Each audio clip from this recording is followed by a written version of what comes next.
Your support means everything to us. And don't forget to turn on notifications so you never miss a story, just like the ones you're about to hear. Now let's begin. I'll start with a story that stuck with me for years. It's about a kid I knew in high school, a kid who told everyone he was a demon. I don't feel comfortable saying his real name, so let's call him Patrick. Even mentioning him now makes my skin crawl. Patrick was different. He was a small, average-looking kid, but his presence was unsettling. He wore the same ragged gray hoodie every single day, with the hood up, even indoors, and sunglasses that he never took off. After a while, even teachers stopped asking him to remove them. He moved through the hallways like a shadow, always alone, his face blank and unreadable. Patrick didn't really have friends, but he had this strange habit of adopting people. He would walk up to you, look you dead in the eye and say, "You're adopted." That's it. Apparently that meant you were part of his circle, protected from him or whatever strange powers he thought he had. If you were adopted, you were safe, or so he claimed. He didn't adopt many people, though, only a handful of us. Looking back, I think he had a crush on me, which might explain why I was chosen. One day, my friends and I were hanging out behind the school, chatting and goofing around. It was me, Gabby, Laura, and Luke. Somehow the conversation drifted to Patrick. Gabby, who'd also been adopted by him, was clearly uncomfortable. We all teased her a bit, but it was lighthearted. We even had a nickname for him, but this time Laura accidentally used his real name 3 times. And then it happened. Out of nowhere, Patrick was on top of the dugout, staring down at us with a baseball bat in hand. He didn't say anything. He just stood there, looking at us with that empty stare. I waved, trying to play it cool, and he gave me a slight nod before jumping down and walking away. We laughed it off, but inside, I was rattled. The second time something strange happened was at Laura's house. We were just hanging out, talking about random stuff, and somehow Patrick's name came up again. Without thinking, we said his name 3 times. 10 minutes later, we heard the front door open. Laura's mom was already there talking to Patrick, who stood in the doorway. He looked at us and said, "I was summoned." Laura and I were speechless. We swore never to say his name 3 times again, but it didn't end there. Months later, we were hanging out at Johnny's house. Johnny didn't believe our stories about Patrick, so to prove a point, he said Patrick's name 3 times. We waited, and at first, nothing happened. Then we saw him. Patrick was standing outside the fence watching us.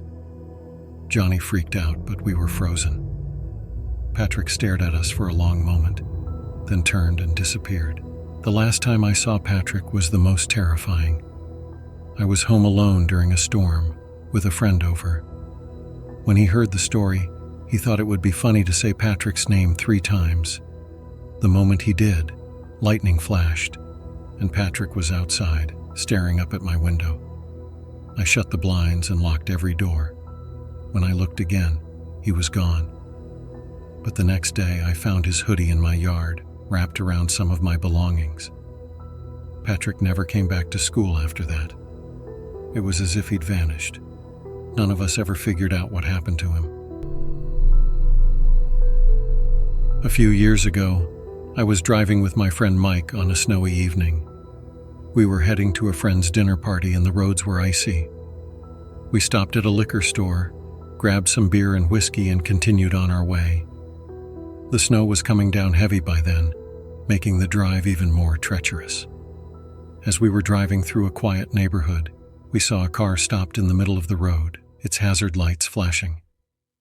Both doors were open, but no one was inside. Mike thought we should stop and check it out. I wasn't so sure.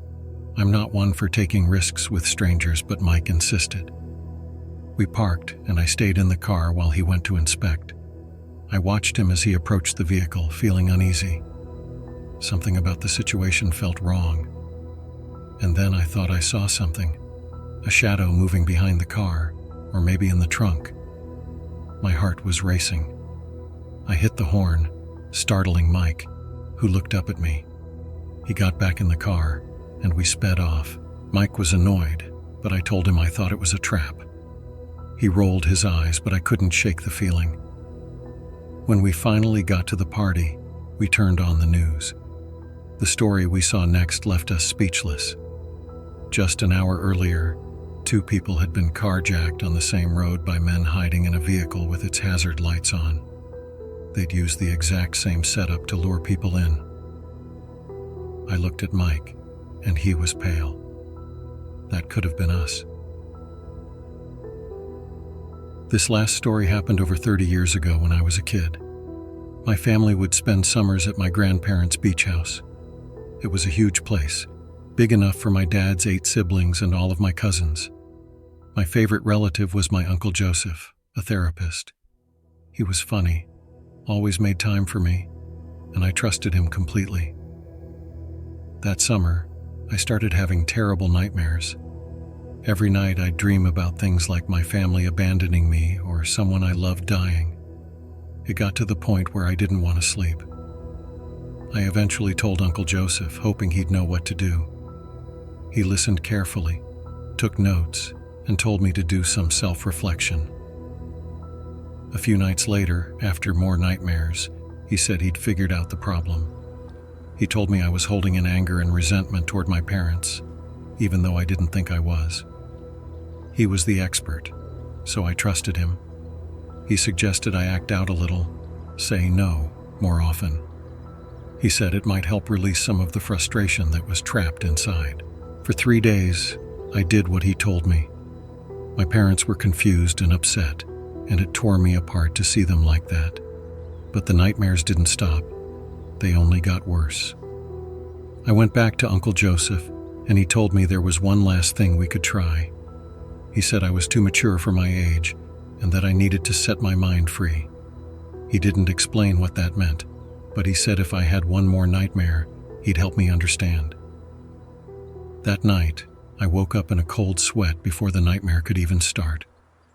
I lay there, frozen, staring at the wall, feeling like something was wrong. And then I heard it, a whisper right next to my ear. It was Uncle Joseph. I turned and saw him standing by my bed, whispering something to me. I screamed, and he quickly left the room. I ran to my parents and told them everything. My dad confronted him, and after a struggle, he grabbed Uncle Joseph's satchel. Inside, he found pages of notes about dreams, inducing nightmares, and psychological experiments. Uncle Joseph left that night, and we never saw him again. Later, we learned that he had done terrible things, but my parents never told me the details. Even now, I wonder what he had planned for me that night.